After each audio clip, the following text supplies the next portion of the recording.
Today is February 7th. We're doing this show on a Saturday. Spring training workouts start this week. Is it time to get excited about baseball? It's Saturday Night Live, I guess. You're listening to the Bridge to Buctober podcast.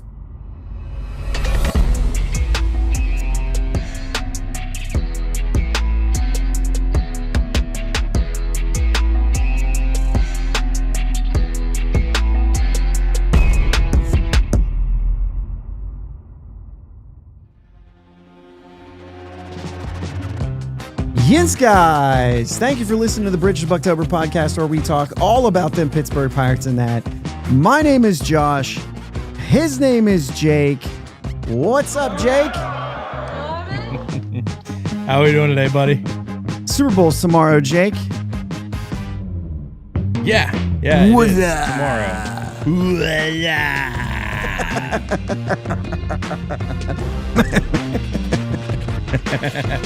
Oh, boy. All right. The 90s commercials, man. It doesn't get better than the 90s commercials during the Super Bowl.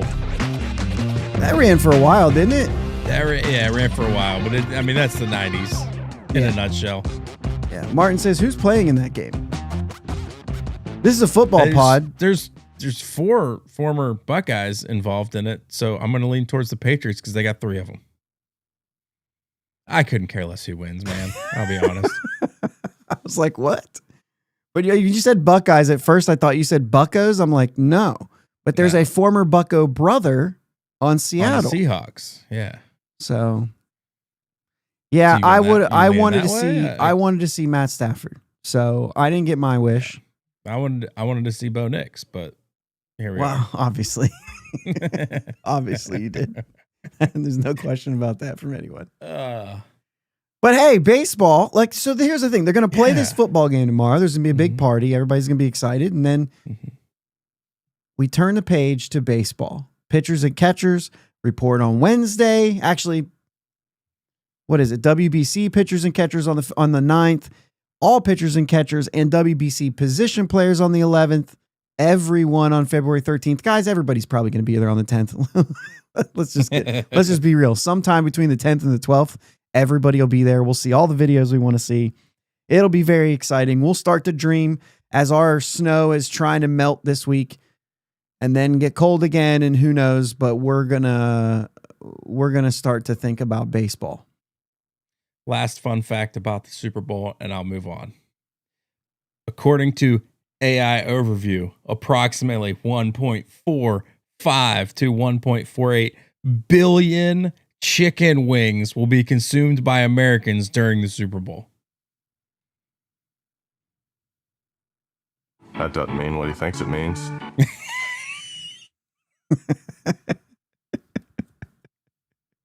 Just some food for thought, guys. Just food for thought.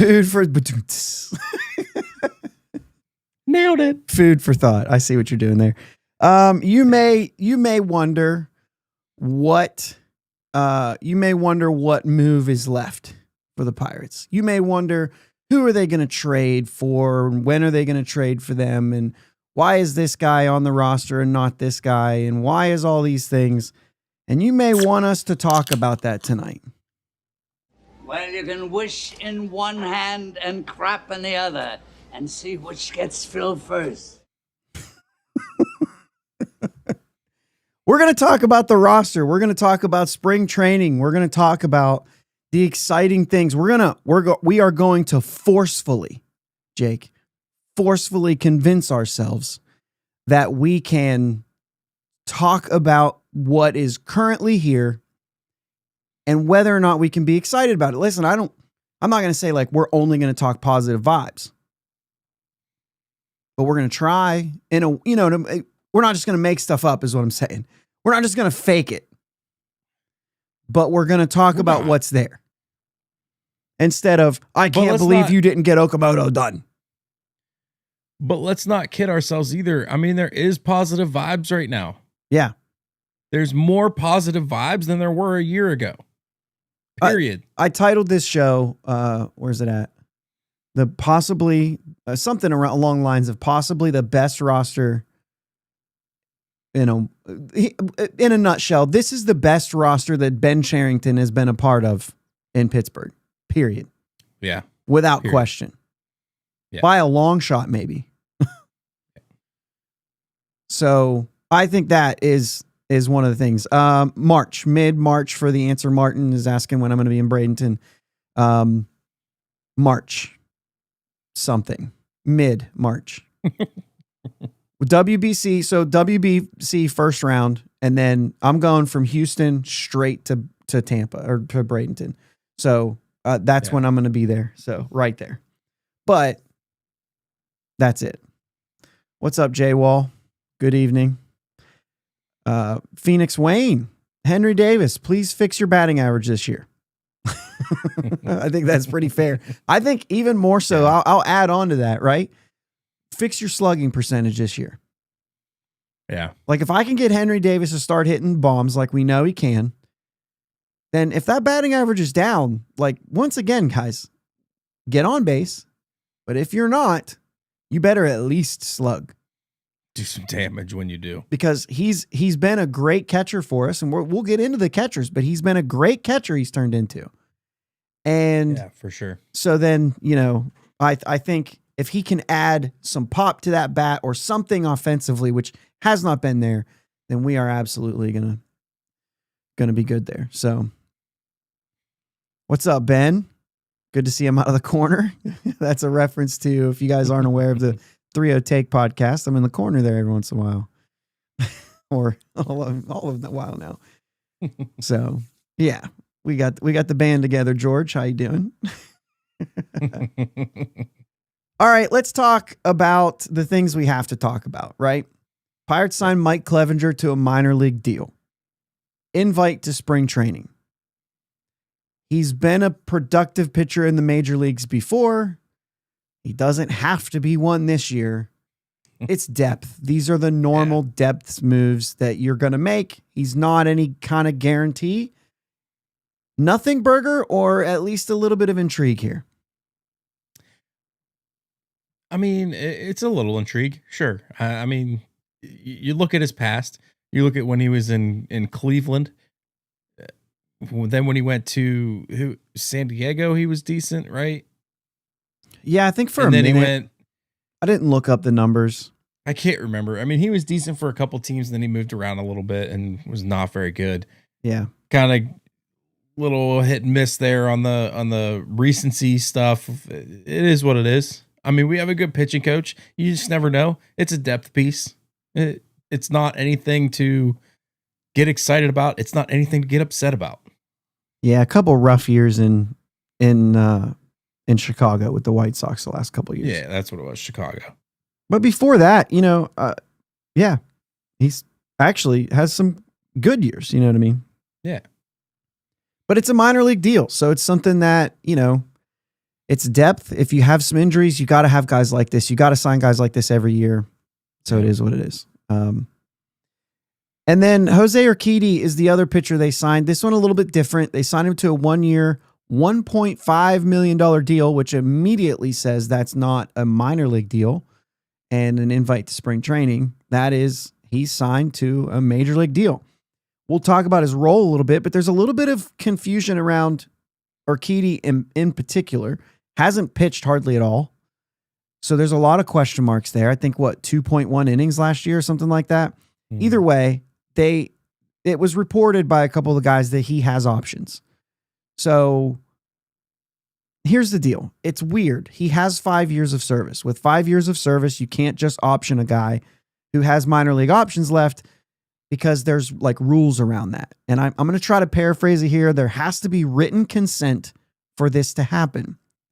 So it's possible that is going to be included in the contract where they do this written consent or whatever. It's some sort of specifics to even that too. I was messaging with Ethan Houlihan. Everybody knows we've referenced Ethan a lot. He's your rules guy, your finance guy. He's the kind of guy who knows, he's the guy to go to for all this kind of stuff, right? Appreciate Ethan. I was messaging him earlier today to see if I could make sense out of this and to keep basically try to paraphrase this any way I can. Keep an eye on his post. If you already don't, maybe some light will shed on this at some point. That's a little more. But this type of agreement is granted not more than 10 days prior to the start of the regular season, which consent is given. Consent is given, right? It has to be in writing. There's Ethan there. What's up? It has to be in writing. It has to take place. The actual option has to take place within 45 days from the start of the season or from the time consent was given, whichever is later. That's kind of like the gist of it. I know that doesn't make a lot of sense on face value, but the rules are even more confusing to read than hearing me say that. But essentially, it seems like there's going to be something that they're going to build in where they're going to make an agreement that there will be an option available. So he doesn't even have to be on this major league roster, Jake. Yeah. And the fact that they said that, I'm going to guess, or I'm going to state, because I think that's pretty clear. This is not this is not like we got our fifth guy in the rotation. This is our answer. Because I know that there's people wondering, where's Quintana? Where's Tyler Anderson? Where's Zach Gallen? Where's Lucas Giolito? You brought up before. So like there's names out there. This doesn't stop any of that. So Jose Urquidy, Jake, what is this? What does he bring to the table? What does this offer? First off, when I first saw the thing, I texted you. I said, Jose Urquidy. And you sent like a thing, and I was like, I think, but someone needs to tell Ben he got the wrong Jose. But, but no, again, it's similar. It's not the same, but it's similar to Mike Clevenger. I actually, when Urquidy was in the back end of the rotation in Houston, when he was throwing well, I liked him. Like I was a fan of Jose Urquidy's stuff. Like hey, this dude's good. I was on board with what he brought to the table. So if he can get back to that I'll bring it up again. Our pitching coach is pretty good, or at least has a track record of being pretty good. Well, even if that's not it, Jake, it's Bill Murphy. He worked with Jose Urquidy before. Exactly. So could he get this? Anything's possible, man.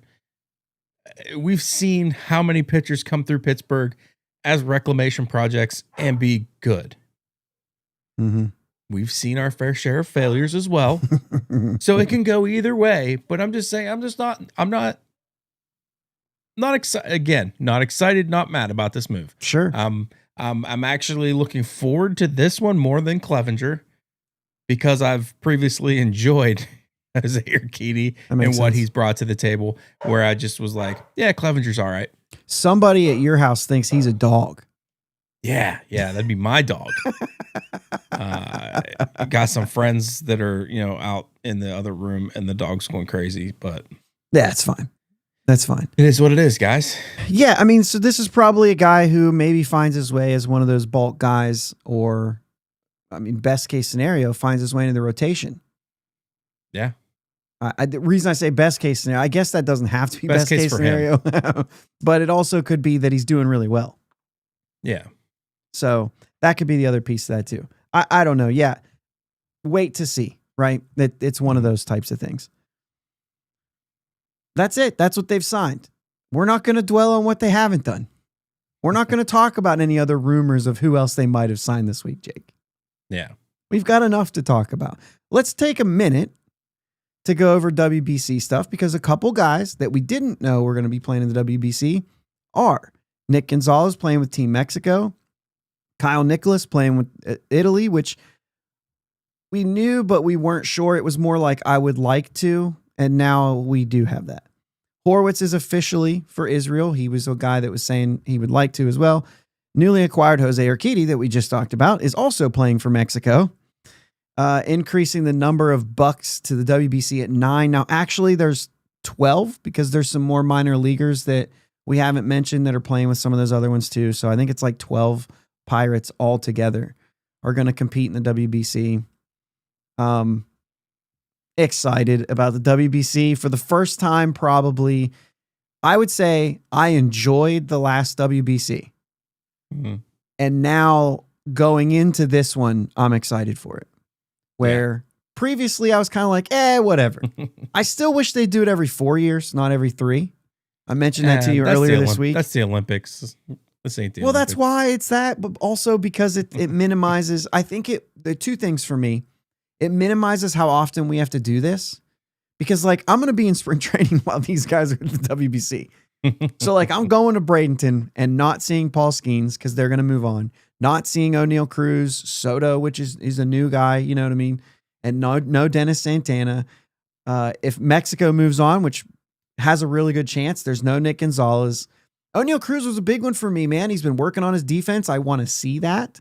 Yeah. And now, no chance. Kyle Nicholas could be back. Italy has a chance to move on, but who knows, right? So like there's some guys there that won't be there rather.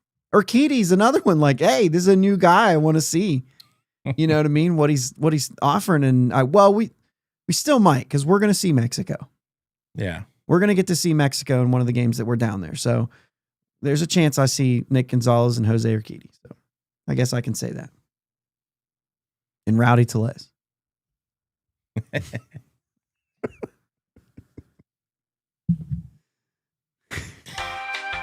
Yeah, well, here's a suggestion. Go get someone who knows what they're doing.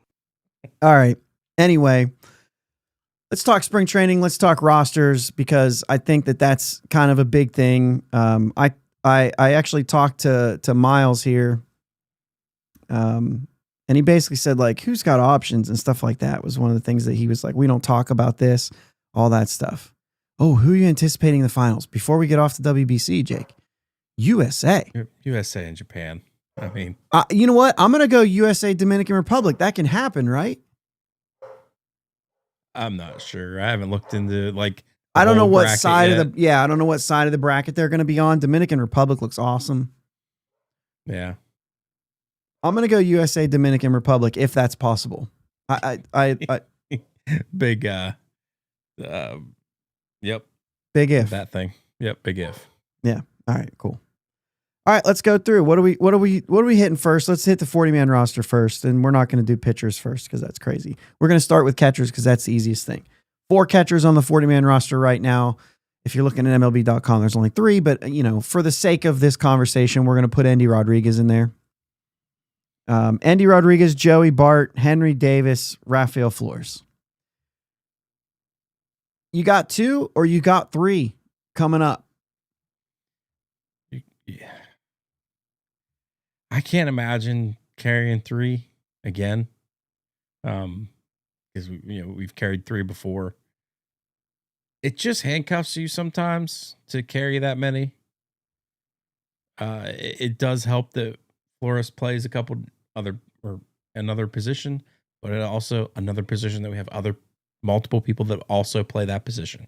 So it's really tough because you got 2 guys who only catch, one that catches plays first, but they don't need another first right. baseman. We'll get to first base. That's not necessarily a position that we need anybody for. Right. So, I mean, and we'll talk lineup wise a little bit too. I mean, I think Flores has a chance to hit enough, but whether or not it makes sense for 26 or for 13, if you really want to, you know what I mean, for the 13 offensive players that you have and whatever. So I think it's going to be hard pressed. Obviously, it's going to depend on what else they do. We know that there's probably another move in the bag somewhere. We're not going to talk for 15 minutes about what it might be, but I guess it's pretty safe to assume it's a right-handed hitter. We don't know about third base yet, but we're going to make our assumptions here based on what's here. But I guess what I'm saying is, like, there's been some rumors about Ozuna. Obviously, the conversation about Kutch. You know our pick. We've been very adamant about it. It better be Kutch. And when you do that, it changes the way some of that works. So I think any of those moves, which I think some of it is going to happen. Yeah. Any of those moves kind of gets Flores kind of out. Andy is he's not. Yeah. There just hasn't been enough games played. I think no matter what he does in spring training, he's going to AAA. Henry Davis, I think no matter what he does, he's going to the majors. They really need him to play Major League Baseball and see if he can fix that batting average, as Phoenix Wayne said. So, you know what I mean? He's catching Paul Skeens. He's catching If at the nothing absolute else, least. at nothing else, he's catching Paul Skeens. I agree. Period. Yep, I agree. But I think I'm looking for bigger and better things for him this year. Yeah, I think so too. And I think that's going to be part of, if depending on what you believe in and where you sit with Henry Davis is probably going to depend on where you sit with this team, right? If there's guys you got hopes for and guys you don't like, if you get the absolute best case scenario with Davis and Cruz and Reynolds and Triolo per se, if those 4 guys all click, you know what I'm saying? You feel pretty good about this team being a wild card team. 100%. The question is wow, we'll see. You know what I mean? So, all right. So that's it as far as catchers right now on the 40-man. We'll keep moving. George, that's a good question. We are excited. And so there are a couple names, and we'll bring some of them up as we go through. One of them is on the 40-man roster, but infielders, Jack Brannigan, Nick Gonzalez, Spencer Horwitz, Brandon Lau. They've got Ryan O'Hearn listed here, and we'll talk about him a little bit. Jared Triolo and Manuel Valdez and Nick York. With this group, I think Horwitz, O'Hearn, probably your first base options. O'Hearn, let's on the onset. DH, first base, outfield. He will rotate. There are going to be days that you want Brandon Lau at DH to keep him healthy. Those days, you might even see Spencer Horwitz slide to second. I can't believe I'm saying it, but Don Kelly's been saying it. So we'll see if it happens. If not, it's probably O'Hearn to the outfield, Nick Gonzalez at second, something like that would make sense. But you're going to see O'Hearn kind of move around. I mentioned this when we talked about Don Kelly's comments before, Jake. I mentioned the fact that it seems like he really wants moving parts. He was a player like that. Mm-hmm. This is a good example of what they might do with that, right? Yeah. So as of right now, dynamite drop in, Monty. That broadcast school is really paying off. I'm not super excited about it, man. I think it's cool to be versatile and play multiple positions, but I think there's room for about 2 on a roster. We don't need a bunch of moving pieces. Now, if there's a guy who just plays corner outfield, first base, that's one thing. That's not versatile to me. Yeah. And but really DH taking is a first just baseman, you know what I mean? Yeah. Right. Taking a first baseman who's played a tiny bit of second base and we have a second baseman, just put him in. It's one game. What? You're saying just take Lau out of the lineup, or no? Take Horwitz out of the lineup? Yeah. Just take Horwitz out of the lineup. Put Nicky G in if you need a second. It's one game, man. Yeah. Well, I understand that, and if it's a day off for Horwitz, that makes it easy, right? But if you want to keep that same lineup, it becomes a day off for Horwitz. If Brandon Lau needs a game at DH, it becomes a day off for Horwitz or O'Hearn. I think it's going to happen more often than I don't think you want to do it that often. Or you just put O'Hearn in the outfield, leave and put Nicky G at second. So you're saying what you're doing at that point, you're picking Nicky G or Nick York, depending on how this looks, over Jake Mangum for that day. Yeah. And if you got a righty out there and you want to stack lefties, too bad. But even if you start it that way, Jake, halfway through the game, you want an at-bat from Jake Mangum instead of Nick Gonzalez. Yeah. So you put in Mangum, O'Hearn goes to first, Horwitz goes to second for the last few. You know what I'm saying? I could see that there's going to be options for him to maybe move around. Yeah. And so I think, and I'm looking it up as you were talking, Jake. I was trying to look this up just to see what the heck. Oh, there it is. Obviously played 6 innings in that one game. What was it, the last game of the year? He played second base, Horwitz. A year ago, he played 38 games. 39, I'm sorry. I just saw 2B and said 28. 39 games at second base. Started 37 of them, 288 innings at second base. You know what I mean? I didn't look at it that far. 146 innings though in the minor leagues. So it looks like they were like, "Hey, let's just give him a shot because we have an option." There's also, believe it or not, 586 innings in left field for Spencer Horwitz. Hmm. And he played for Team Israel last WBC in left field. Granted, there's some interesting video of that, that's surfacing around. So I don't know, man. I just think that, like, not that I would do this. I think Don Kelly's going to do it. Yeah. Second base is Brandon Lau. You also can mix in Gonzalez, Triolo, Nick York, whoever ends up being part of this roster. And Manuel Valdez is on the 40-man, so you have to say his name. So it's all kind of there. Shortstop right now, Triolo Gonzalez is the contest as far as 40-man roster. We all know there's a non-roster invite. It's coming to spring training. His name is Connor Griffin. He's the number 1 prospect in all of baseball. Many people have him making this team out of spring training. Do you? Yeah. Okay. Even if he's just a little bit late, right? It's still like I believe, even if he doesn't start the year, he will play the majority of the year in the major leagues. I think he's that good. Yeah. I think he's already I think he's that good, and I think it's just like I think he's that good. I'm just starting there. But also, I don't think we have a shortstop on this team. Triolo can man it. You mean other than Connor Griffin? Yeah. Gotcha. Yeah. And that's why I think he makes the team. I mean, he's going to be our best option at shortstop. And that's what I'm looking for. I'm looking for our best option. I don't care age. I don't care any of that. I want the best 9 to make the starting lineup. Miles points out he also would be the best center fielder in the system. Sure. Sure. And that is possible. Disagree. I will say, though, yeah.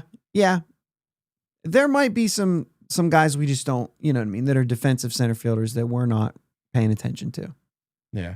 You know what I mean? I've heard Mitch Jebb is really taken to center field. Really? Unlike some others that have had his profile and not turned out well. Anyway. Yeah, I think he makes it. I mean, listen, the Pirates have done this. They've shown this. Jared Jones, Thomas Harrington. I know those are pitchers, but like the idea is that like the Pirates don't care. If they think it's their best foot forward, they'll go ahead and do it. I know that we like to talk about the year of control, which I think is very smart. To be honest with you, I hate admitting it, but I think it's very smart for a team like the Pirates to say, can we just wait and get that extra year of control? It's that vital to the Pirates. However, it doesn't necessarily have to happen. You know what I mean? And you're also talking about, remember Paul Skeens won Rookie of the Year and got that year of service anyway, right? That would be probably Connor Griffin, who would have a chance to do that. I'm not calling that he's winning Rookie of the Year, but he would have a chance to do that. And if he does that, then it was moot anyway. So you may as well put him in the spot right away and see if he can win Rookie of the Year. So, my thing would be sign him long-term before it gets to opening day anyway, and you don't have to worry about years of control. There we go. Obviously, George, that's not a prospect that might not be on big radars. That's on a big radar. That's on a big, giant, fat radar. Big old radar. So, Ron, you missed the beginning of the show here where I did say that we're just probably not going to speculate on who they're going to get for third base today.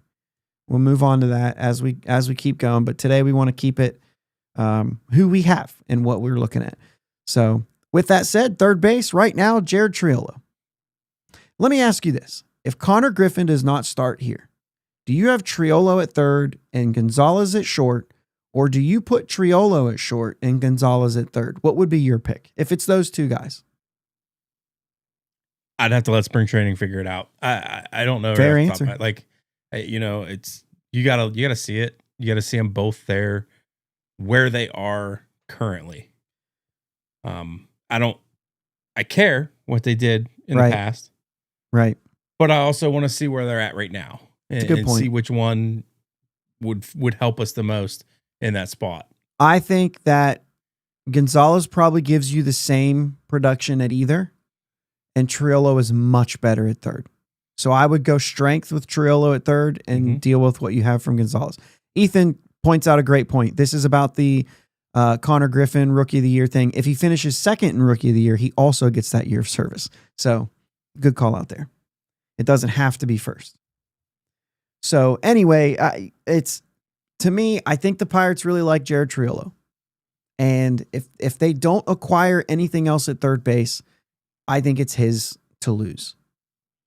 He has to figure out how to hit. We've seen Triolo, and this isn't really even a Triolo endorsement because I'm not a big fan.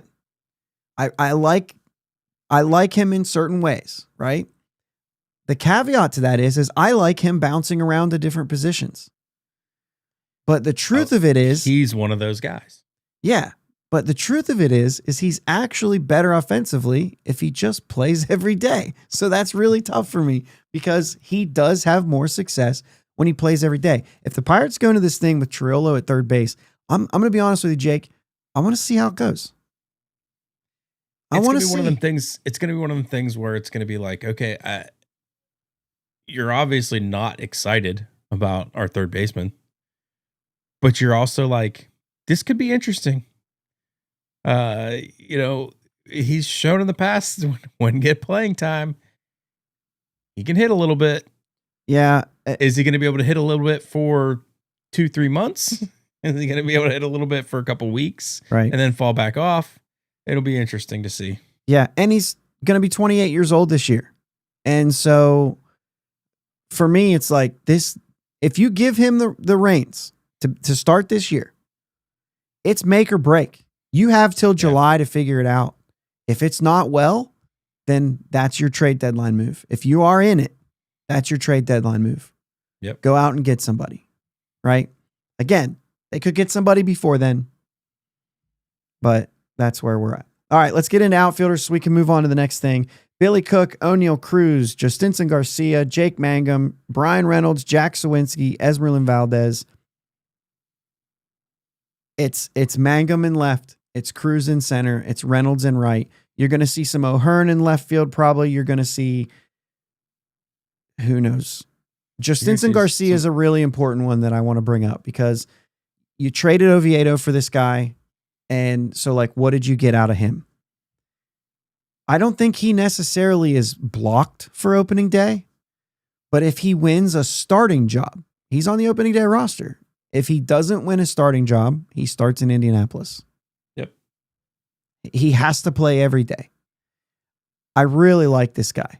Power potential, fantastic fielder, or at least very good fielder. And so that's something you just don't have to worry about. Our defense in the outfield will be better with Mangum or Garcia. I like Mangum. Who was it earlier in here that said that he's going to be a great leadoff hitter? Mm-hmm. So like, right here, Ron said Mangum is going to be a heck of a leadoff hitter. So like, there's a lot here that like, you could be into this dude. Like that profile works.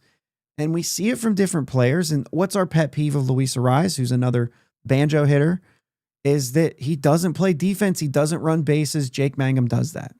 Yeah. So you can take this kind of, kind of thing.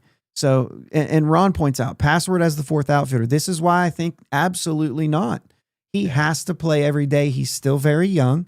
And I think you'll understand what I'm saying here, Ron. If he's the fourth outfielder, he doesn't play very much, especially with O'Hearn getting time in. Yeah. And things like that. Like he doesn't play very much. The fourth outfielder is going to be basically facing left-handed pitching. And I just don't think you bring up a 22, 23-year-old and let him rot on the bench without getting opportunities. So unless Mangum is not getting it done, and then you can get Garcia more playing time, I think it's better off him in AAA. Let him cook, let him come up hot. And I think that's where I'd be with him. Obviously, if he doesn't beat out Mangum for the starting job. And that's what Martin says here. Yeah. I think Garcia beats out Mangum for left field, and that's very possible. It is possible, and I wouldn't hate it because I wouldn't mind seeing Mangum come off the bench to run bases for people. Mangum come off the bench to play defense for some people. Mangum just getting in games here and there for whatever reason. I think he's a little bit of a spark plug. I like his energy. I think he's a smart baseball player, which is always important for those guys that can come off the bench, because they're thinking while they're on the bench, they're playing the game in their heads. Keeps them in the game. They're a little bit more prepared to come off the bench. So I mean, I wouldn't hate it. I wouldn't hate to see it, but you got to see it. Like Garcia's got to beat him out. Yeah. Ron says better to get big league experience for Password than wasted in the minors. This is a fair argument. Like this is something that you do think about because it does matter. The problem is that I keep having with this is he's not going to get major league experience. He's just going to get rusty.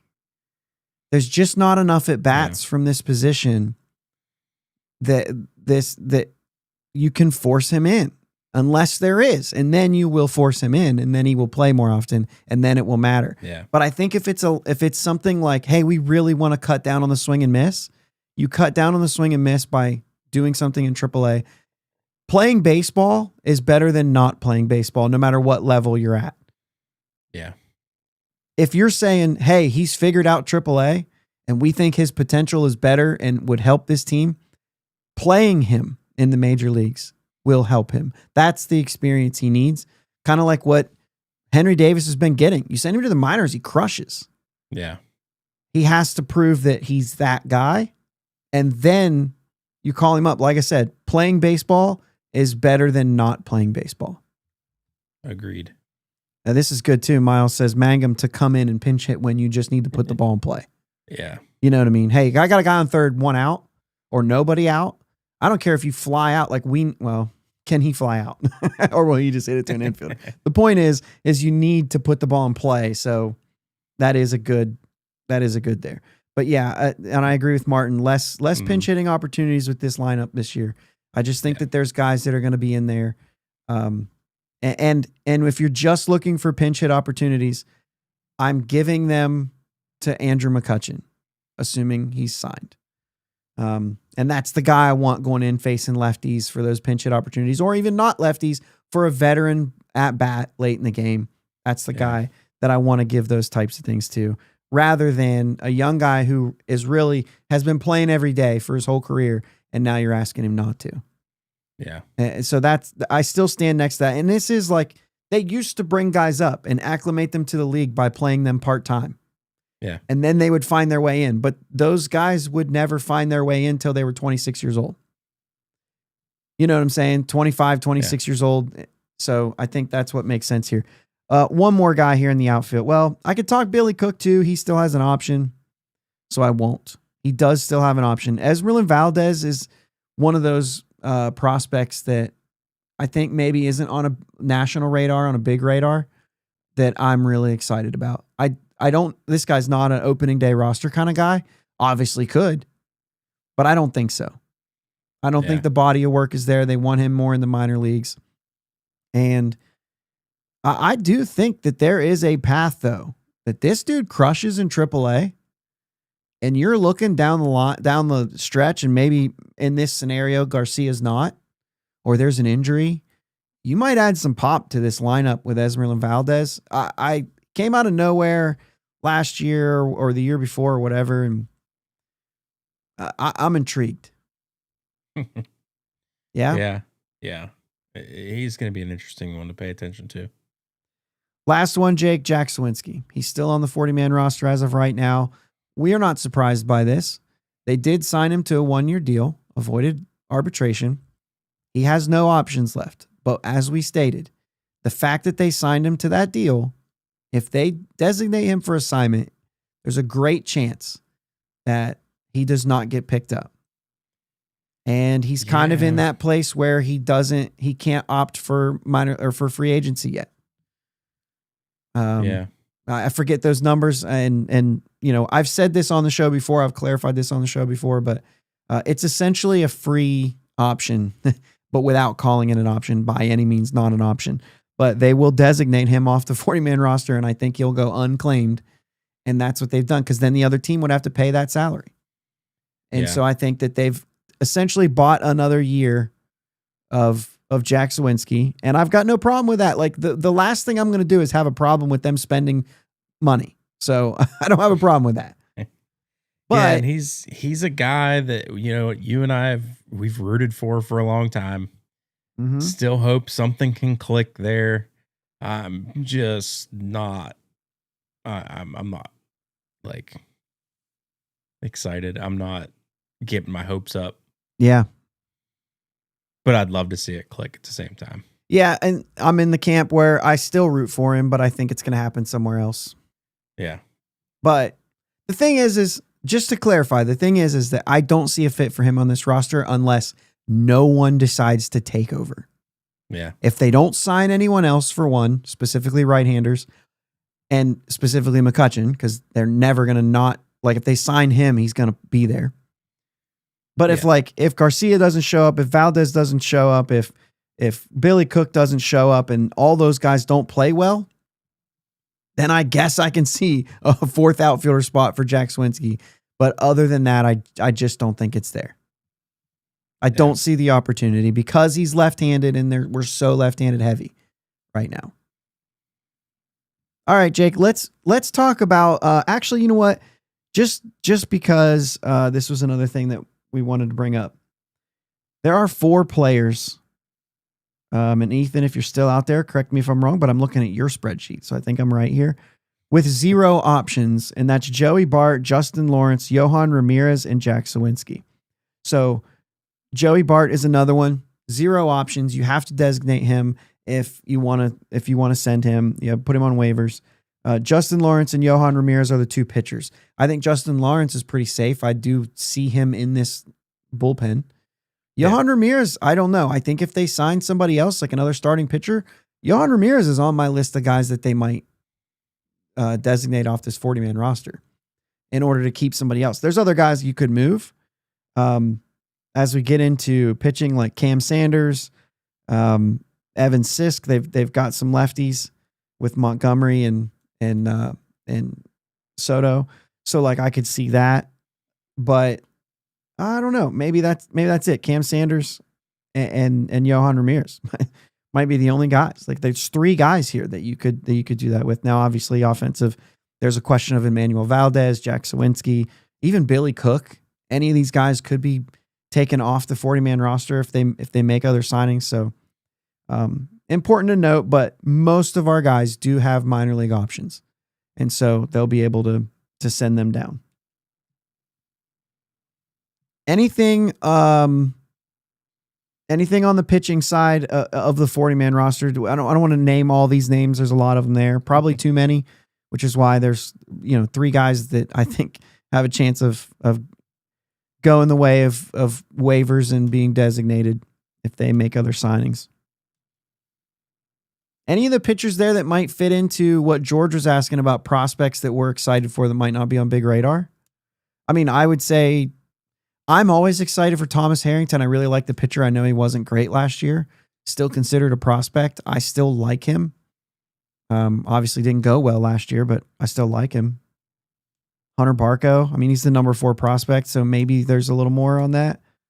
But I mean, I've heard some people talk about Antoine Kelly. I don't know. Yeah. Another WBC guy. Mm-hmm. All right, let's move on to non-roster guys then. This is kind of interesting. We always get to this point because we also talk about 26 men. And I mean, obviously we've already done the Connor Griffin thing.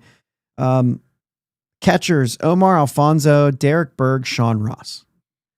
I'm just going to talk Omar Alfonso, Sean Ross. I mean, obviously they're not going to break camp unless there's some injuries. Yeah. A lot of injuries. Actually, Miles, that's a good call out on Bidwell. That's a big one. I keep because I've been excited and because they were added to the 40-man so early. When you brought up Kelly, I didn't think Brandon Bidwell, a relief pitcher, I think could be electric. I am excited to see that and see if he can find his way onto this roster early because he could be very nasty. Yeah, very nasty. Is it worth it to pull those numbers up real quick just to spell it out? Because the numbers are crazy from last year. Overall, 40 games, 61 innings, 0.74 ERA. Only 7 saves. So like he was doing some bulk work too. Yeah. But he gave up 5 earned runs in 61 innings. And all the while struck out 69 hitters. So, yeah. Bidwell is a guy that I'm watching closely. I think he could be. Now, this was 2 years ago in 23, he had a 1.99 ERA. Last year it was 4.11. So like there is a little bit of, right, okay, where are we at? And it was mostly high A and then pitched an inning in triple A. So that's kind of interesting. This year it was mostly high A, double A, pitched a little bit, 13 innings in triple A. None of those, like he didn't give up any runs in those 13 innings in triple A. Brandon Bidwell is a good call out. Yeah. I think he has the shot of, he's got to do it for another year, but if the stuff's there, dude, that's the thing about pitching. That's the thing about pitching, Jake. If you're a good pitcher, you're a good pitcher.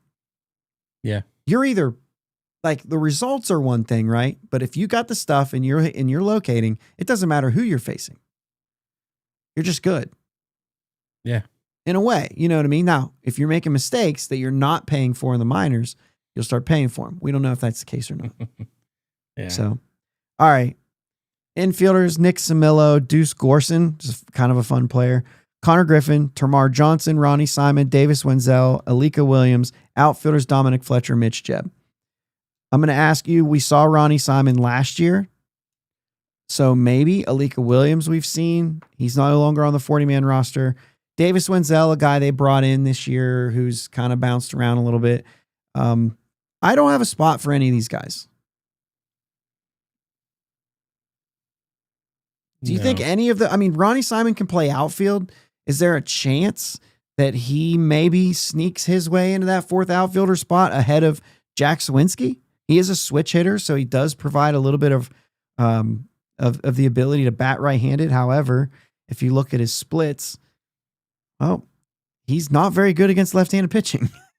He hit 167 so far against left-handed pitching. So he's better as a left-handed hitter. I've seen him kind of have like some. I saw him twice in AAA in Columbus. Both games I saw him, he made really bad base running decisions, like really bad in each game. Getting out at third on plays like try to stretch a double into a triple that he shouldn't have. And then I forget what the other one was, but it was like, man, what were you thinking right there? And then he gets a chance to play in Pittsburgh. And in like his first game, it's another like really poor base running decision. And I'm like, all right, maybe this is a thing. Yeah. Yeah. He's 3 for 3. Back to the basics. So anyway, I'm not seeing it. How about Termarr Johnson? Essentially blocked. Yeah. For this year, I like Termarr Johnson more than most. I still think that he's got something in the tank to offer. There's always speculation that he's a guy that could be on the block to try to get somebody in return. Not saying I'd be mad about it, but I'm saying I wouldn't love it. Yeah. Because I think he could be the second baseman once Lau's gone. Okay. Good players are going to get those sort of things talked about him, specifically when you have guys who are ahead of him on the depth chart, like Gonzalez, like Nick York. We didn't really talk about Nick York, but if we get to see Nick Gonzalez in a full season where he gets to play a good bit of the time and doesn't get injured, then he may play himself out of a starting job. He may play himself into a starting job. I'm not saying one way or the other. I like Nicky G as well. You just could see multiple different things could happen with Termarr and Nicky G. You just don't know. And we got to see Gonzalez stay healthy and see what he can actually provide. Yeah. Yeah. As far as the pitching side, Chris Davinsky, Nick Dombrowski, Joe LaSorsa, another WBC guy. Some of these names, man. Noah Murdoch, Audanier Mosqueda. That's my best shot right now. Noah Davis, Michael Darrell Hicks, Mike Clevenger, Bo Burrows. Anything interesting there? Joe LaSorsa, the lefty that I think, maybe if they need it. Yeah, I mean, obviously, and we've already talked about him, so I'm not going to say a whole lot, but obviously Clevenger's interesting. Yeah. To me, interesting. I'm not. Okay, so let's say no Quintana, no Anderson, no Giolito, no Gallen. They go into this thing and you're like, is this Majinski's job? Is this Urquidy's job? At that point, you start saying, could Clevenger earn that 5 spot in the rotation? Is that kind of where you're thinking? Yeah, I mean, yeah, it's possible. Okay. Yeah. That's our non-roster guys. Kind of, a little underwhelming. To be fair, we didn't go through every pitcher on this list, but I talked about guys that could be designated. One of them may have to be designated for Urquidy because he's not on here yet. So that's still pending physical, and we don't know when that's going to actually happen. So unless they get it to the point where, okay, so here's another caveat here that we've brought up. Jared Jones is likely to be placed on the 60-day IL to start spring training. He can still compete in spring training.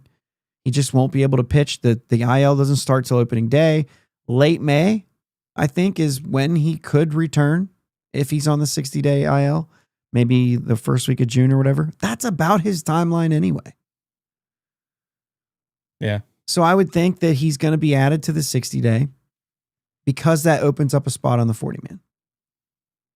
So there might be a situation where they're waiting until these pitchers and catchers get together. I think the official day is the first day that you can actually add them to that and clear up that spot. So that'd be February 11th. So they could put him on the 60-day at that point, and that opens up a 40-man. Now they would I think you can only do that. No, you can add him to the 60-day whenever. So then they'd be able to add a spot on there. Whoever that might be, obviously, why not? It's Andrew McCutchen. Yeah, and I think I even texted that to you at one point. Yeah. Like last week or whatever, and I'm like, could this have been the conversation that Nutting and McCutchen had? I just don't know, man. Yeah, and the other thing that I thought of too is Jose Quintana, we just found out, is pitching in the WBC. And I'm high on Quintana, and I want that to be the guy that they bring in if it's not Zach Gallen, which I think is less of a chance. But if they were going to bring him in, is it possible that Quintana was waiting till these WBC stuff was announced and he got his insurance or whatever, and where if he would have been on a team, who knows, with all these things that are going on. And then also maybe like, hey, I'm already committed, so if you sign me, like, understand that I'm already doing this and you can't say no. I guess they still could say no, but I don't really know the ins and outs of that. But could it be possible? You know what I mean? Yeah. If he was trying to figure that stuff out. You're going to see that. I think you're going to start seeing that in some of these, especially after this whole round of insurance stuff. I think you're going to start seeing agents like, hey, is the WBC something you're going to be interested in during this contract? Let's make sure whatever team signs you is going to be okay with the insurance, be okay with this and that and the other. Yeah. Not the team that's deciding insurance, but that's the WBC. Whether or not they'll give you insurance, they pay the team back if you miss time because of an injury. So the WBC is declining these insurances. Really? Yeah, because like if I sign you for $10 million and you get hurt playing in the WBC, I still owe you $10 million. Yeah. It's a guaranteed contract. So in order to play in the WBC, they have to pick up this insurance so that if that happens, then this insurance through the WBC or through whatever they've got going on pays the Pirates that $10 million to pay you. Okay. So it's like, here's the thing. We talk about this all the time. Like, do you love your guys playing in the WBC? Do you not? I think we're all starting to get excited about the WBC. But pitchers, you're always like, I don't want my guy getting hurt. You think of Edwin Diaz. You think of Jose Altuve even. And it's like, they missed valuable games. Like, if you're a franchise, you're thinking, I'm going to have to pay him.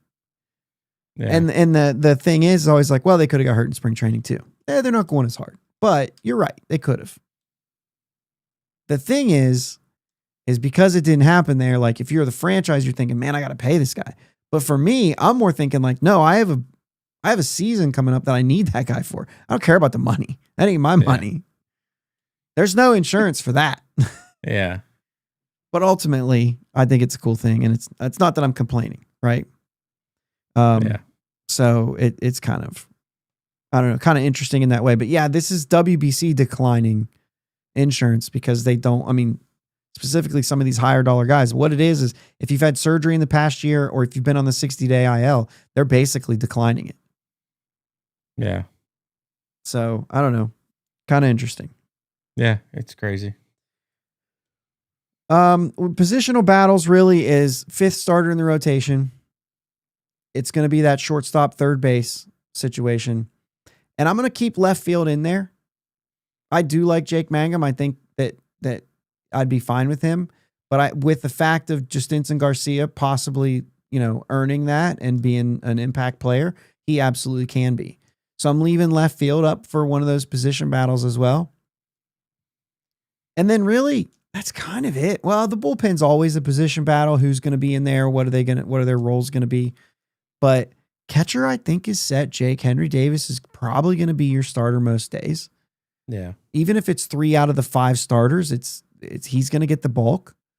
And, we'll see where it goes from there. If it ends up needing more offense and Bart's giving it or Flores is getting it, I think they can adjust there.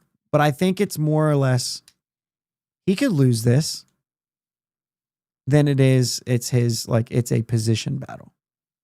Yeah. So we really need Henry Davis to show up. Right. Yeah. And even if he's not hitting the ball over the fence, let's at least get doubles. Sure. Slug, right? We just care about slug. Whatever that ends up looking like. Obviously, with a great pitching staff, you want to hit the ball over the fence because it's efficient run scoring. And that's the important thing is you might hit a double and then get left there. But if you hit a home run, we'd have a run. So like I could imagine him. I could see him having some seasons like was the dude from the Rays, Zunino? Yeah. Yeah, where he just doesn't hit really all that well, but he hits home runs and he's a good catcher, right? And he's good with pitching and stuff like that. But yeah. So Martin says they need a lefty starter, but if they could get a good right-handed starter, they need to do it. That's the Zach Gallen thing. And I think that that's the big thing is if you can get Zach Gallen, he's probably the best. I mean, he is. He's the best pitcher out there, I would think. And so if you can get him, I'm okay with not going to a left-handed starter. Who was it not too long ago that won the World Series with no lefty starters? It was just not too long ago. Was that Houston? No, because they would have had Framber. Oh, they would have had Framber. You're right. Who was it just not too long ago? Anybody in the chat? Anybody know who it would have been semi-recently who just went to and won the World Series with no lefties? Or could we just be talking about Toronto from last year who didn't win the World Series, but who had a full right-handed starting rotation? Gosman, not Cease. They had Bassett, Bieber, Savage, who barely pitched in the regular season, but yeah, I mean, it could have been them. Stroman went there last year, was he? I thought so.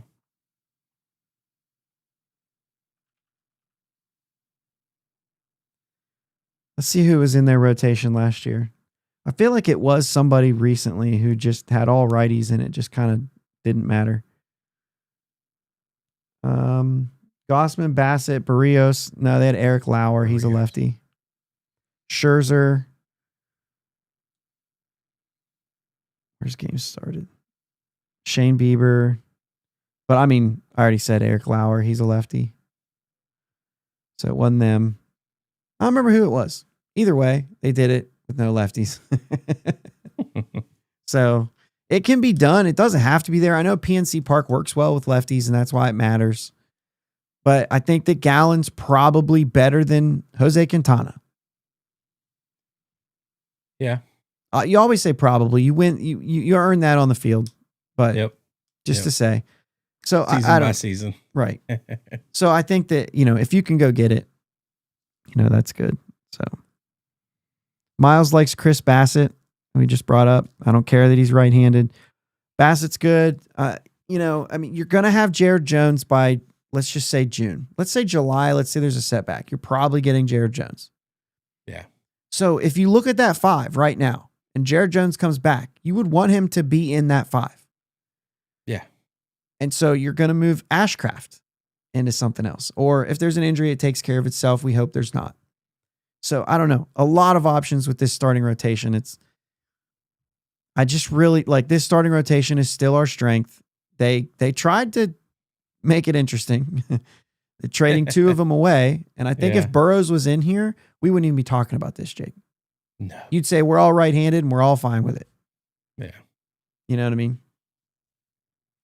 Burrows is going to be good, man. I'm a huge Burrows fan, but you look at what we got back in return for him. You had to do it. You get Mangum, you get Lau. And Montgomery. And here's the thing, Jake. Do you sign O'Hearn if you don't make that Lau trade? Chance you don't. No, he's been on record saying it like they were an interesting team, and then they made the Lau trade. He said, that kind of pushed me in. Yeah. So, it's a big trade, man. We definitely lost a very good pitcher. A guy I really liked watching pitch, but we got multiple pieces in return that's going to make the team better overall. Let me take you through what Fangraphs has as a starting lineup. Okay? Sure. We've got Spencer Horwitz at first base leading off. Brandon Lau batting second, playing second. Brian Reynolds in right field batting third. O'Hearn cleanup DH. Right now they have Nick Gonzalez batting fifth, shortstop. We'll talk about the order after this, but he's there. O'Neal Cruz in center field batting sixth. Jared Triolo at third base batting seventh. Jake Mangum in left field batting eighth. Wrapping it up with, they have Joey Bart here. I'm just going to save us all the trouble of that and say Henry Davis because they don't understand. So I'll say Henry Davis batting ninth. Okay. What do you think of that? Let's just talk about without what order they're in. The lineup is what it is. What do you think? Are we here? It's not terrible, but I just really do think you're going to see Connor Griffin there at shortstop. Not sure. But as that stands right there, obviously not batting order because that's atrocious, I think. I don't hate that team. Atrocious. The hitters are going to hit bad. regardless. You know what I mean? You could make it better, but when you say atrocious, it sounds like you're saying well, they were a good team until you put them in that order. You're not lining them up for success. I'll tell you that. You don't think so? I can see that. The Nick Gonzalez piece batting fifth is the hard one to see. And Horwitz batting leadoff. Well, Horwitz batted well in leadoff last year. When you got a guy that's actually hopefully a prototypical leadoff hitter in Mangum, go ahead and let him hit leadoff. I'll be honest with you. Because I believe in the player. I got O'Neal Cruz at leadoff. Sure. Yeah. I got Mangum hitting ninth for me. Roll it over. Get somebody on base. That's fine. Somebody that's also not going to slow Cruz down. Yeah. So, I think if you have the hitters in the lineup, they're going to find ways to score runs. But, yeah, I think that this has some. The problem is, Jake, there's no right-handed hitter that should be in the middle of this lineup. Right. Which is why they put Nick Gonzalez in the 5 spot and then Cruz. Because you got to mix them up. You can't go, you got Reynolds, right? But you can't go O'Hearn Cruz. Yeah. O'Hearn can handle lefties, but you shouldn't, right? Yeah. So putting Cruz around 2 righties does make sense, but do that with the 9 and you're not going to do that. Yeah. If Cruz Reynolds rather than Lau, Cruz Reynolds Lau, I think is a better top of the order than Horwitz Lau Reynolds. Yeah. Cruz, Reynolds, Lau, and then O'Hearn, but I would like O'Hearn to be fifth if you had Suarez or Okamoto batting fourth. Just say it. Let's just say it. But we're not going to go there. Okay. But like, yeah, I like that. And then you're hitting Horwitz down in the 6 hole. Yeah. Which is actually the lengthening the lineup.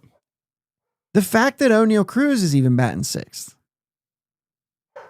I don't know. I think it's at least 5 hitters deep, at least. Yeah. If things don't work out with a couple guys. You put Connor Griffin in this thing, before too long, he's hitting 2. And you're trying to push other guys down, and now you're literal 6 deep with like really good hitters or potential of that. Right. Who's your breakout player in this lineup? That's not O'Neal Cruz.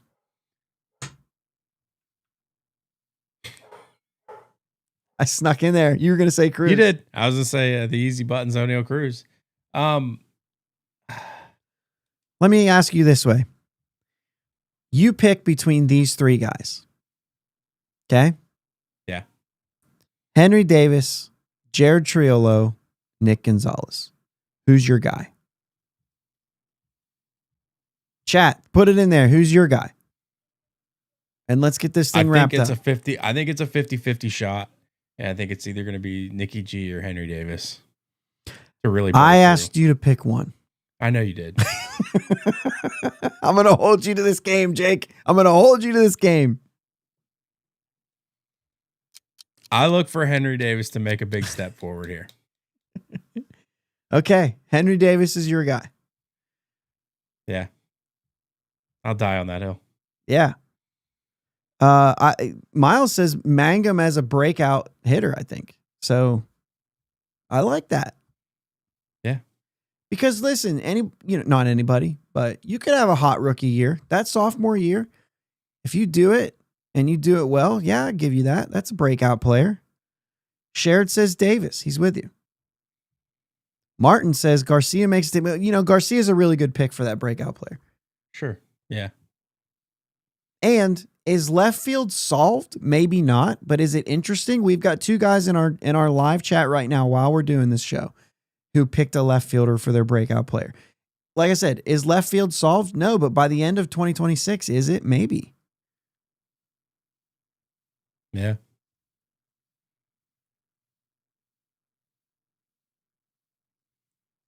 So, yeah. I like our options much better this year coming into spring training. I'm excited for spring training. I'm excited to see what this coaching staff has up their sleeves. I'm also nervous about what this coaching staff has up their sleeves. You know what I mean? Like, we haven't talked about that much. A lot of people around. Are we going to be mostly running out the same people? What's up, Jim? There's a lot of interesting things to watch this year and a lot of things to be excited about watching this year. Jake, I don't disagree with you. I'm just for a second. I know we're trying to stay let's just stay on it. Let's do this thing. We should have been having these kind of conversations before 2024. That sentence that you just said, that should have been 2024. So we're 2 years behind. But again, baseball starts this week. Okay. Yeah. Jim, who's your breakout player right now? Just put it in. It says Jim Rosati just popped in. Put him on a clock. Put him on a clock. You got to give us an answer. I know it's delayed. Put him on a clock. I put Jake on a clock. Who's your breakout player in this lineup? I'm going to take that off, but yeah. Okay, Ron corrects. Thanks, Ron. I was like, I'm not going to share that because I don't want to call Ron out, but he clarifies here, and he's saying Davis breakout player. He believes Davis can be that guy. I guess another way to word that would have been, I like that, Jim. Mason Montgomery. I was thinking offense. Yeah, I was too. Well, because we were just talking about lineup, but he wasn't on here, so now he's like, oh, lineup. Yeah, that's actually. Good call out. But yeah, we are talking lineup right now. But yeah, but I do like the Mason Montgomery. Yeah, Mason Montgomery's going to be good. But another way that would have been interesting to ask this question, Jake, was like, what would be the most important breakout player? we're getting a lot of Davises, and there's a pretty good argument it's Davis, hands down. But I could see somebody saying, like, if Triolo does break out, how important that would be. You know what I mean? Huge. Or Justinson Garcia or Jake Mangum, right? When we talked about the left field thing. Or Bubba. Yeah, and then if you go to the pitching side, yeah, absolutely. Oh, look at this one. Jim Rosati saying Deuce Gorson. Deuce Gorson's really interesting. You know much about him? I don't know much about him, so I'm not gonna. All right, then we won't go into it. We won't go into it. That way we don't, you know what I mean? This doesn't have to be, oh, cool, thanks. But that's a guy that we could probably, when we go through spring training, there's going to be some guys that we're going to pop up, we're going to talk about. We're going to see guys that are going to become a little more interesting. And Deuce is one of those guys that has a chance. Miles likes him too. Has a chance to be a really interesting. Yeah, fantastic name. Dude, big league names are important too. Right? Yes, if you have a big league name, you have a better chance of making it in our hearts. Deuce Gorson's a big league name. 100%. Jim says Deuce will contribute to the 2026 Pirates. Non-roster invite. And wear number 72. He's currently wearing number 71. Oh, jeez. As a non-roster invite, he is wearing numbers. He has been assigned. I almost number said 71 for Deuce Gorson. 275 average last year in Greensboro and Altoona. More in Altoona than Greensboro. 275 average overall, 370 on base. In Altoona, that was a 284, 372 with an 803 OPS. 5 homers, but 12 RBIs. What do we got here? 10 steals. So not a ton of slug there, but all the best players wear number 71. So anyway, interesting player. Interesting player. That's going to be a fun one. Yeah, I'm in. I'm in for anybody to have a breakout year, man. 100%. I'm here for everybody. I love it. Martin makes an interesting call here. Surprised no one said Horwitz as a breakout. Let me ask you this, Martin, if we keep this thing rolling. What does it have to look like to be a breakout season? I mean, he kind of had that last year. Maybe a second half breakout. Yeah. Maybe the full season. Does he have to hit 20 homers to consider that a breakout season? I would say so. There you go. Vintage Adam Frazier from Deuce Gorson.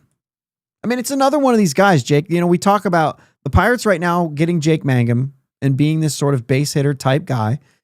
And then you have Deuce Gorson there. You've got Mitch Jebb, who's the same type of hitter, right? So you've got a few of these guys who can play this sort of game. And like I said, I don't hate that. No, I like that player guys still to have on your team. Like I said, I don't care how you get on base. Just get on base. I don't care if you do it with walks and slug or if you do it with that. Get on base. I can use you if you're on base. I know that's real money ball talk, but it's true.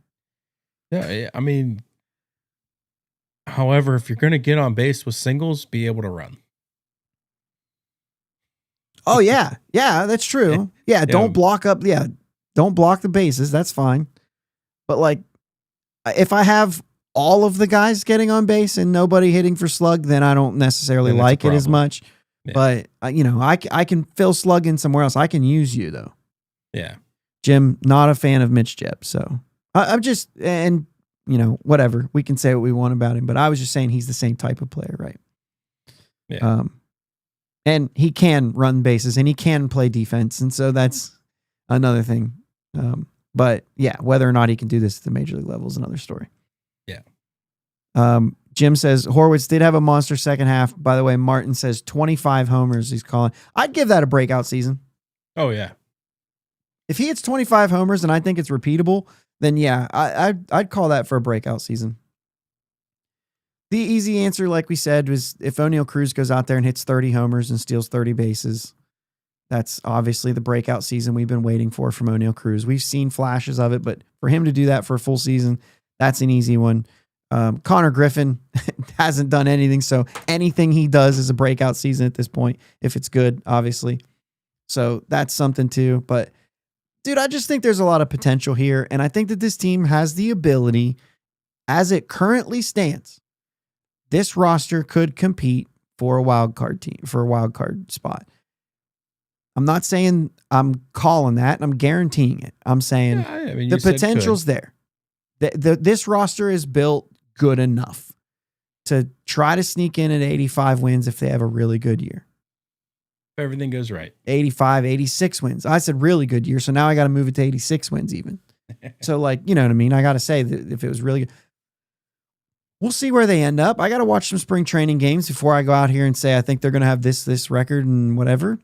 Fangraphs currently has them at 82 and 80. But Fangraphs currently has the Reds at 79 wins. So I don't really know if I believe it or not. I don't see why the Reds aren't at 82.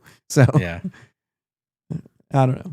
But that's kind of where I'm at. I think there's a lot to be excited about, a lot to watch. And the fact that the WBC is pulling a lot of players away means that there's more players you're going to get an opportunity to see who aren't playing in the WBC. So maybe there's some silver lining there when I'm at spring training and Paul Skeens is not. Dang it. When I'm at spring training and O'Neal Cruz is not. Dang it. Dang it, Bobby. That's not on Bob, but you know, yeah. Dang it, Bobby works. Dang it. Dang it, Bobby works all the time. All the time. Never changes. So that's all. Anything else you wanted to add to this or that we didn't talk about? I mean, I don't think that there was really anything else that we put on our notes here. I think that's it. We talked about every single thing I wrote down. Yeah, I mean, I'm just excited for baseball season to be here. Me too. Me too, man. It's kind of been a long off season. I'm just, I just want to get back at watching baseball live. I've watched a little bit of the Dominican Winter League Championship just to have live baseball on the TV. Not the best baseball you're going to watch, but it's baseball. Yeah, who cares? I'm hoping that before we record next Sunday, I might take a trip down to Pensacola down here. Ohio State's playing baseball. It's not like Ohio State's good at baseball. It's baseball and it's Ohio State and it's not that far from me. So I'm thinking about going and watching a game. Just getting back to like baseball being played, going outdoors, sitting outside, watching the game. It's right around the corner, man. Dude, a lot has been said this offseason. We've been critical. I don't even want to say critical. I mean, we have been critical and you should be critical. But what I want to say is like, we've been holding this front office accountable all offseason. And we've been saying, yeah, I like that move. Yeah, I like that move. But, right, you said period, full stop. And so we've been making it a point to say, dude, I like what they've done this offseason, but we've mostly been talking about what they haven't done. Yeah. And once baseball starts, Jake, this is a baseball podcast, not a upper management front office podcast. You know what I'm saying? Like we do have to hold them accountable for the things that they're saying and call them out on the things that they're not doing. But when baseball starts, dude, this is our sweet spot. We want to talk about baseball. Yeah. And I'm that's what I'm excited for. I'm excited to talk about baseball. And just enjoy the sport and enjoy my favorite team that I grew up watching, right? Is that fair? You know, this has nothing to do with the fact that, like, you know, we can make all these memes and jokes about hopium and spring training, eternal hope. We all think we have a chance, and it just doesn't matter to me. For me, it's like I get to watch baseball, and I get to watch the team that I grew up watching. And I just, like, I care that they win. I care that they're good. But ultimately, I'm not going to rob myself of enjoying what I think is the greatest sport ever created. And this week, we've got baseball. Not games, but we've, you know what I mean? We're going to start seeing the videos. We're going to start that anticipation, that excitement for baseball to start again.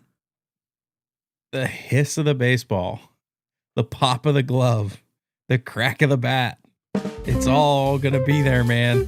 It's so good. Come on, Jake. It is warms. No matter how cold it is up north, it's going to warm your soul to hear those sounds and see those images. It's wonderful. Keep going, man. You're cooking. It's wonderful. It's just baseball is the best, man. It's just the best. What other sport can you watch? It's the preseason and you can smell freshly cut grass just by watching it. You can smell the grass. You can smell it. You can smell the hot dogs being cooked. It's fantastic, brother. It is great. You just throw a I love brother in this there. game. You're my brother. That's true. That's true. That's awesome, man. I'm excited. Yeah. And it's time to get excited. And it's time to take a look at what they've done and see the things that you like. And then watch this all unfold, because left field's going to be interesting. We've got a very split chat on whether it's going to be Garcia or Mangum. Connor Griffin. What else is there to say? Yeah. I just want to grab my card from back here. I got the Connor Griffin orange, crystallized. Very excited about that card. Just want to grab it. But I know that if I show it off up here, you're just going to look at our screen. Every time I try to show you something, you're like, I can't see that, dude. I can just see a reflection. Either way, I'm pumped, and I'm excited to next show. We're going to be able to react to these sort of things. And who knows? Maybe something else they do as far as signings. Thanks again, guys. A day. Oh, what do you got? Jim, it's going to be about 70 down here in Pensacola, so I'll be watching in a t-shirt probably. You jerk. That was dirty.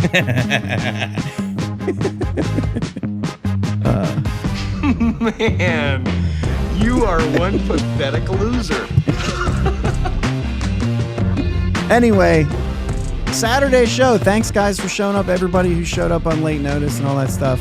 I know I called you a loser, and you're the one that's warm. But anyway, I appreciate that. Let's go, Bucks. Let's go, Pirates! Thanks for listening to my dad and Uncle Jake on the Bridge to Buctober podcast.